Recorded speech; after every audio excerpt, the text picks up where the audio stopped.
guys, I hope you've had a wonderful 2025, at least the last 2 weeks of it. I want to take the time in this video to look back at 2024 and discuss my top 10 favorite anime of last year.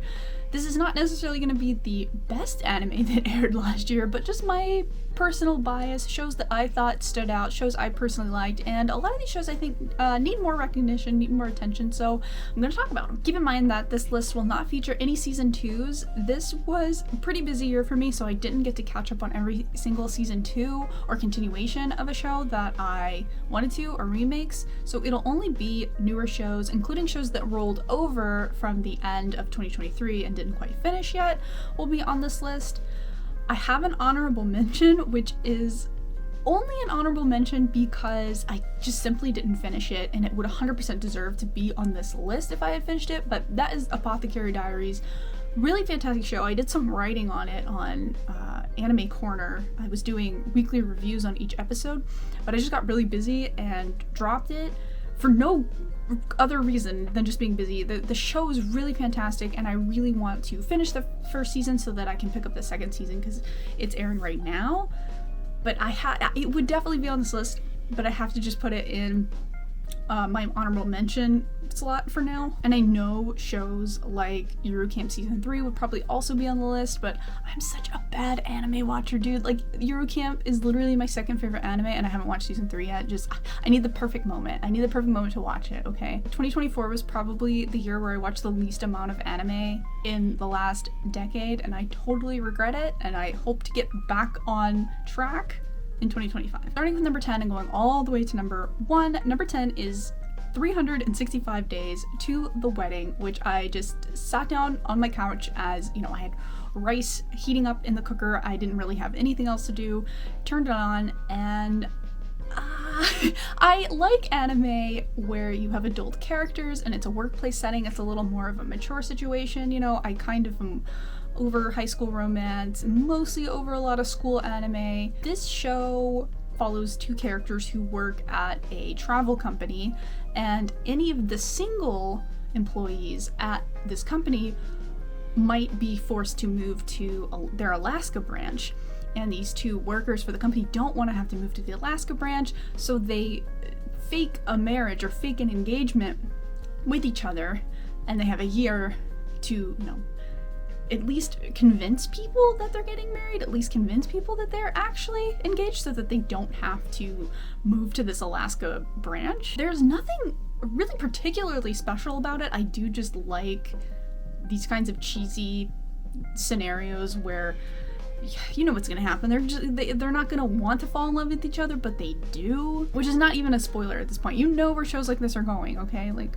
it almost did not make the list, but I did like it better than Vampire Dormitory and Sasaki and Peeps and Metallic Rouge, so it took the 10th spot, and I didn't get bored throughout the anime, so I think it's worth it if you just need something quick. 12 episodes, adult characters, workplace scenario.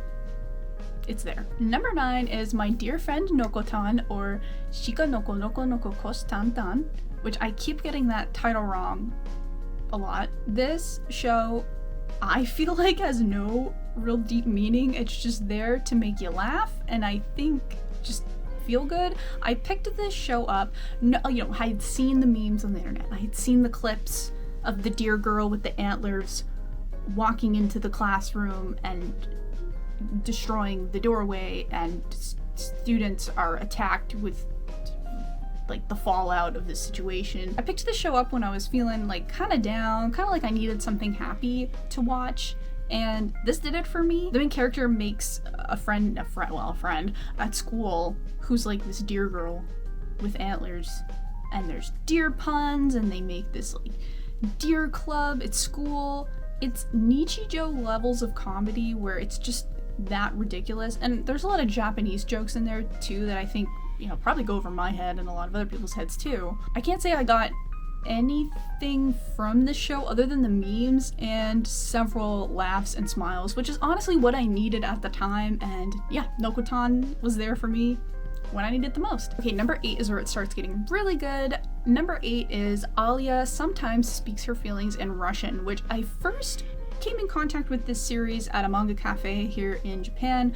I saw the cover of the manga, and where, you know, Alia's on there, and there's a speech bubble, and in the speech bubble there's Cyrillic, like a Russian word, and I was like, oh, she's like she's a half Japanese, half Russian character, and I really like shows that dive into cultures or have foreign characters and like what their life is like in Japan.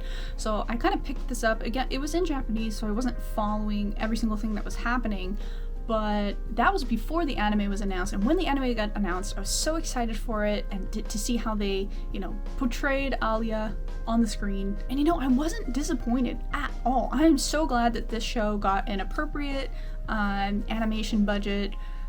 Usually, sometimes with shows like this, school romances that aren't very supernatural or maybe focus more about just school life, or in Alia's case, student council life and this voting for a student council president. I'm glad that this has really good animation. The student council part can sometimes lose people, and I totally understand.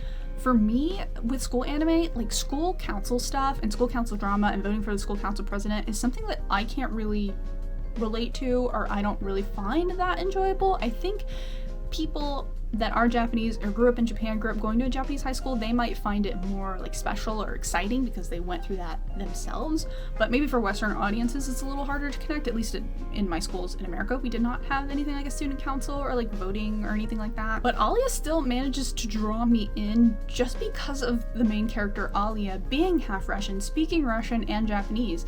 And she has a crush on a boy in her school, and she flirts with him in Russian, thinking he won't understand me. He won't know that I'm calling him cute. But in reality, this guy, Masachika, actually knows Russian and studied Russian from a young age. So even though she tries to deny any romantic feelings for him, he knows that Alia is into him because he knows Russian and he knows what she's saying. And I just think that's so funny and such an interesting concept for like a romance story. I'm so interested to see where it goes. I would love to pick up, I actually have the English version of the light novel, which I bought last time it was in America, so I'll be going through that too. Yeah, Alia was basically just the perfect situation where I could have totally not been into this. It could have been so boring, but the character dynamic is there, and yeah, that's what keeps me going. Cannot wait for that second season. It's already been announced. Number 7, it has to go to Dungeon Meshi. Dungeon Meshi has to be on this list because, guys, it's so fun to watch and so unexpected. Like, Dungeon Meshi, I actually still don't know if it's like an original show or if I think it's based on a manga or maybe even a light novel or something. Correct me if I'm wrong, I just don't remember. But Studio Trigger, people might not like that I'm gonna say this, but Studio Trigger is kind of known to do kind of more edgier things. You know, we had Cyberpunk Edge Runners, Kill la Kill, Kisniver, Darling in the Franxx, and you know, I like all those shows to a certain extent, but it's kind of like you feel like you know what you're gonna get with some Trigger shows, and then they animated Dungeon Meshi, and it's so different than I think anything they've ever done before. Dungeon Meshi just, you know, follows this character Leos. Excuse me, I'm so bad with name pronunciations, but Leos, Leos is an adventurer whose, you know, goal it is to find his sister in this dungeon where they were exploring and she got lost, and she's trying to save her. But he has these party members with him, and they're trying to learn how to survive this dungeon. Like, something we don't think about a lot in these dungeon anime or these adventure anime is like, what do they eat? How do they sleep? Like, what are the more slice of life elements of spending a lot of time in a dungeon? You know, what is it outside of fighting monsters? Dungeon Meshi is like, well, what, or at least a character in Dungeon Meshi, Senshi, he goes, hey, you know, we don't just fight the monsters and kill them and leave. We eat the monsters. Like, what if we ate the monsters that we slayed in the dungeon? What if we cooked them to perfection? And that's more of what over half the show is about. You kind of have the beginning of an episode where they fight these monsters, and then Senshi will be like, okay, now we're gonna cook them, as ridiculous as that sounds. So the second half of the episode is kind of more like a cooking show and has these more relaxing slice of life elements, but it balances so well. And Marcille, best girl, she is hilarious. The comedy in it is just what you would expect from a Trigger show, probably even better. Number 6 ended up being quite a surprise to me. Gekkai Elise, or Surgeon Elise. We don't get a lot of medical anime compared to like US TV shows or Japanese TV shows. there's a lot of like medical shows, right? But I feel like in anime we don't get it so much. I mean, of course we have, you know, Monster and Blackjack and stuff like that, but Surgeon Elise, I got on board because we don't normally see medical anime. Within the first episode, definitely not what I expect. You would kind of think, watching episode 1, it starts out in modern Japan. So you're thinking, oh man, this is gonna be an isekai. But it's like kind of not an isekai and kind of is. You have the surgeon in Japan who's like very famous, very well known, a very trusted surgeon, and she dies in a plane crash and gets isekai'd to a, you know, fantasy world. But this is actually the world that she originated from. So she was originally from this like fantasy world where she was royalty, died in that world, was reincarnated in Japan, went to medical school, became a surgeon, died again, and went back to redo her life in this fantasy world where she's of royalty. So it's kind of crazy. It was unexpected. Elise gets the opportunity to kind of redo her life. She decides that her place is not on the throne. Her place is not in royalty. Her place is to help people and to just become a surgeon. So she goes to medical school in this world, but of course there's lots of obstacles where, you know, technology has not advanced to the level that she experienced in Japan, and she amazes people with her really advanced medical knowledge. There's hints of romance there, but it's not the most forward thing in the show, which I appreciate. It more focuses on Elise as a character and not the romantic elements. There are some supernatural things in there which kind of throw me off, but I'm very much like, if there's like supernatural stuff or magic in a world, just use magic to heal people. Like, why do you need doctors and surgeons? I don't know. The music is way better than I expected. Probably the best soundtrack, or one of the best soundtracks of what I watched last year, which is really surprising because the animation is nothing to gawk at. So many good elements, making it the show that it is, and the fact that it's surprisingly not an isekai and also an isekai and a medical show. It's unique. It's very unique. Number 5 came as a surprise to me because this anime was recommended to me, and this person said, oh, this anime reminds me of Attack on Titan. And when I heard that, I was like, well, I'm probably not gonna like it if it's like Attack on Titan, but Kaiju number 8 really did it for me. Oh my gosh, like, talk about the action show of the year for me. Totally unexpected. I think it's because the first episode really draws me in with this character named Kafka Hibino Kafka.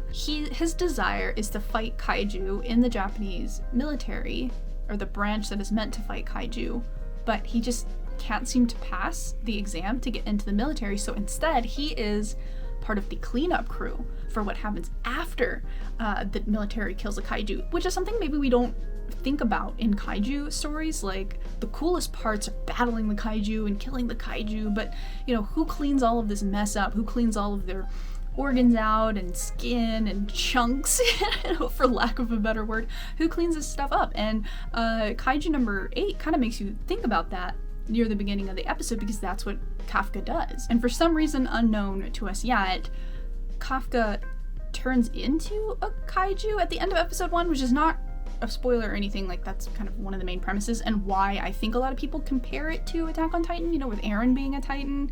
But I think it's so much better. It's so much more fun to watch, personally. It's a lot less confusing than Attack on Titan as well. There's also not an unlikable character in this show. It's really, so far, just about humans versus kaiju. And I hate, because Shonen does this sometimes, where it introduces a character that I can't stand and spends so much time on this character. And I'm a story-driven and character-driven anime watcher. So having something like Kaiju number 8, where all the characters are likable, you want all the characters to have appropriate amount of screen time, you want them to go into their past, you want them to better themselves. That was Kaiju number 8 for me, along with just fantastic animation, fantastic directing all the way across the board. Kaiju number 8 also has a crazy spectacular, like, I thought Gekkai Elise had a really good soundtrack. No, Kaiju number 8 probably has my favorite soundtrack of 2024. The openings and ending are weird. The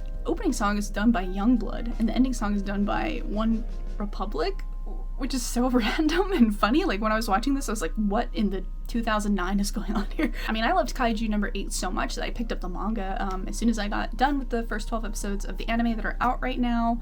It takes a lot for something like an action show like this to draw me in, and so I respect Kaiju number 8 a lot for having great characters. Yeah, heck, I picked up the manga. That speaks for itself. Number 4 is super Kira biased, but it just has to go to Hokkaido Gals because Hokkaido Gals is super adorable.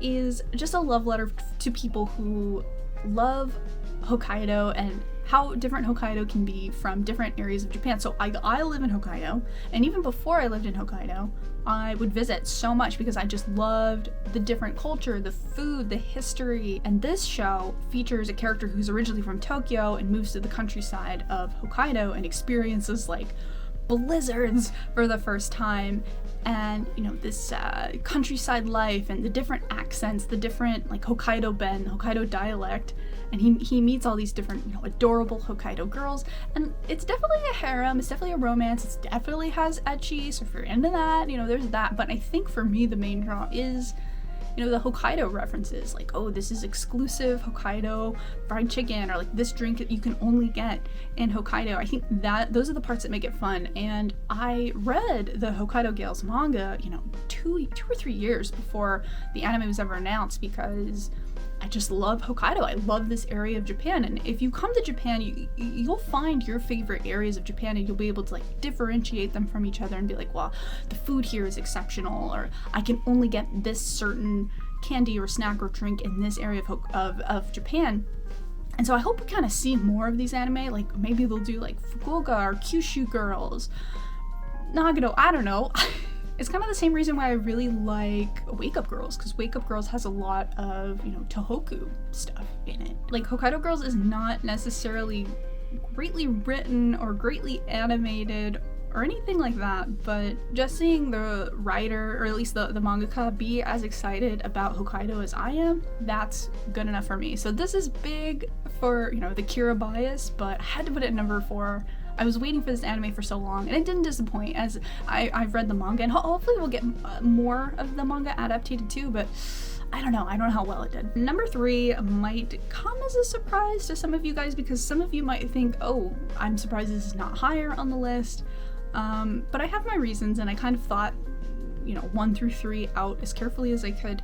But number 3 is Frieren, Beyond Journey's End. Frieren, oh my gosh, like, I was so shocked that so many people loved it, and it absolutely deserves the hype that it's getting. It is like the most appropriately rated anime that I can think of in recent years. I'm just surprised people like it, because it is quite different than what I feel like has been popular in the last decade or two. Like Frieren really takes its time to develop characters, to have slower moments, to have slower conversations, and the whole thing is kind of about Frieren, who is an elf and whose perspective on time is very different than that of a human. Elves are very rare in this world, so she spends most of her time around humans that might only live to be, you know, 80 years old.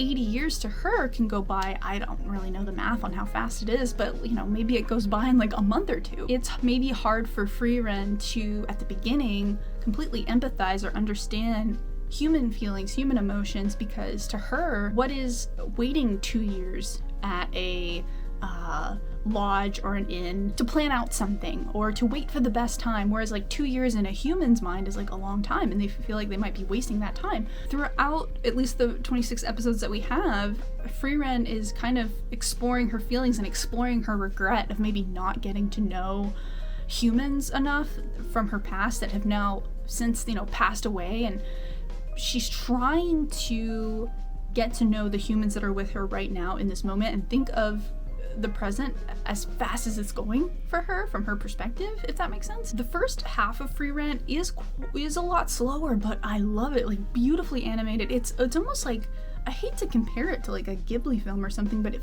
feels like that is the environment. Like, you know, when you're watching certain Ghibli films, you feel like you're there. You feel like this world is so fleshed out and built up. Like, that's how Frieren made me feel. The second half has a lot more action. So if you watch the first 12 episodes, you feel like, oh, this is a little slow, this is not for me. I mean, I don't, in my opinion, like, I think the conversations and the dialogue and the directing are so good that I don't personally find it slow, but I could see why other people would find it slow. But the second half, it's like Naruto Chunin exam level of action. It's so cool. It's almost a flawless show. What can I say? It's almost a flawless show. It is number 3 for a reason. I guess I should move on to my next 2 because I could sit here and talk about Frieren forever. All the characters in Frieren are great. I'm a big Stark fan, but I also like Fern. Even the enemies, even the bad guys are great. I don't know if I want to pick up the manga because the anime is done so well. It's directed so well. The music is so good. It gives that perfect atmosphere for Frieren. Like, do you ever love a show so much that you feel like, or an anime so much that you feel like you don't want to read the book or you don't want to read the manga because you want to experience it with color and movement and music? Like, that's how I feel about Frieren. Okay, number 2 really shocked me, and it might shock some of you guys that I'm putting this above Frieren, but this is where maybe the Kira bias comes in. But number 2 is Bartender Glass of God, which totally shocks me that it's this high on the list because I wasn't even gonna add it to my watch list because I've never seen the 2007 version of Bartender. I've been told, watch the 2007 version of Bartender, it's great. Apparently you don't need to watch that version of Bartender to watch this one. It's not completely related, I think. I was just like in bed one day and I wanted something a little bit relaxing, something that I didn't have to think too hard to watch, and it was perfect for that. There's these 2 characters who work at a hotel who are trying to find the perfect bartender for their super fancy luxury hotel. And this one bartender, Ryu, he's more than just a bartender. Like, he really listens to people when they walk into his bar. He can notice when someone is coming from work and is very tired and weary, and he knows the perfect drink to make them. He knows what to say. So it's almost not like he's not even just a bartender, but almost like a therapist. It feels like a therapy session. It feels like each character that comes in, it's like a different look into their life or like what they need to be told. And it gives you a lot of respect for, you know, bartenders that are like this, who really care about their customers. And, you know, Ryu watches a person walk in, notice little tiny things about them, maybe an illness that they have or an injury or something on their face, something emotional, and he's like, you need this drink. This is the drink that will help you the most. I found myself just flying through the show. Like, I think almost every episode had already aired and was out by the time I picked it up, and I just flew through it like it was nothing. The pacing of these episodes are incredible. You also learn a little bit of history about bartending and about, you know, the history of different drinks that Ryu makes, so it feels a little educational too. But I love how episodic it is, and every different character that comes in has some kind of different problem, and you never know when you first start an episode, like, what's the problem going to be today? Gosh, it's probably the one anime from last year that I would probably like to sit and watch several times over and over again. It definitely makes me want to go back and watch the 2007 version of Bartender, and it kind of gives me a, you know, I'm not like a drinker or anything, but it gives me a little more insight on what bar life could actually be. Maybe, you know, in Japan, I don't know about the West, but I think sometimes you think about a bar being like partying and dancing and hooking up and stuff like that, but at least in this anime, it's like trying to find a place to relax after work. It's number 2 for a reason. I love Frieren. Frieren is probably way more flawless, but personally, yeah, Bartender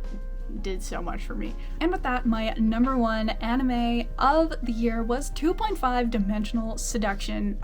I'm already drawn into anime that looks into otaku culture, into anime culture, into cosplaying. And when My Dress Up Darling came out, like, I really liked that show too. I liked its look into cosplay, but I think 2.5 Dimensional Seduction takes it a little bit further. Like, yes, there's still ecchi and fan service, and it's a bit of a harem, I get that, but every character that's introduced has some kind of reasoning behind, like, their otaku hobbies or being into cosplay, and I found every single one of the characters, like, someone could relate to something that character is going through. I think it dives a little bit deeper than I ever would have expected out of a show like this. A lot of the characters maybe feel, you know, shame, or some of them feel imposter syndrome, or, you know, the pressures of being a popular cosplayer and having to always, you know, impress with the next biggest thing. Each girl that comes into the show has their own reasoning to be there. It's not just characters being thrown at you for no reason. Every character has a place in this story. The main character, Ririsa, joins this manga club at her school, befriends this guy named Masamune, and they start their cosplay journey there, Masamune being a photographer and Ririsa being the cosplayer. It gives you a lot of cool insight into what, you know, cosplay culture can be like in Japan, how brutal it can be, how many, you know, rules there can be, how tactical it can be, right? Like, it gives insight on like the professional side of cosplay too, which some people like roll their eyes at, you know, in the West, or roll their eyes at it being cosplay famu or whatever, and I get it. Like, some people do try to only do cosplay because they want to be famous or something, but you know, in Japan it really is a big career. Like, comiket is a big deal, and people make their whole lives, like they're living on cosplay and selling books, and so there's some, you know, business sides to this anime too that are talked about. It is not, you know, the best in terms of comedy or in terms of animation or music or anything like that, but the character drama of it all is what really got me into 2.5 dimensional seduction. Yes, you know, there is the fan service parts, and that's fine, but I think it concentrates probably even less than My Dress Up Darling on those parts, and more on the characters' feelings about cosplay and why they're doing this. And you know, one of the cosplayers is in her mid-20s and is trying to deal with the shame that her mother cast upon her for being into otaku hobbies, and she's trying to balance like, okay, can I cosplay but also be like a teacher at the same time? And that's the stories I want to see when it comes to cosplay. And on the surface it just looks like some kind of funny comedy harem show, but there's so much more deeper things that happen in this show that did it for me. The second half was crazy good. Second half, trust me bro, it gets good. Not to mention the character designs of like Lilia are great. I would love to get a Lilia figure sometime, and I love that they did not stuff so much stuff into 12 episodes. Like, every episode feels appropriately paced. It doesn't feel rushed at all. You get a full 24 to 26 episodes, and there's more to come. I think we're gonna get another 12 or 26 episodes in season 2. I think maybe later this year they've announced, and I'm so excited for that. I think I could totally see myself picking up 2.5 Dimensional Seduction's manga. I'll probably do that. Anyway guys, I want to know what you guys thought about 2024 in anime. I am not one of those people that thinks like, oh, old anime was better. Anime was better 2 decades ago. The 90s was the peak for anime. Like, I think that there's something out there for everyone. I think there's a hidden gem out there for everyone every season. You just gotta dig and look. Let me know your thoughts about last year's anime and what anime are you looking forward to this year. I am already really loving Guild Receptionist. I'm doing reviews on that on Anime Corner if you want to check that out. Big thank you to my channel members who will be mentioned at the very end of the video. Thanks for listening to me ramble about anime. If you liked the video, don't forget to push like, and hopefully I'll see you in another one. Take care. Bye.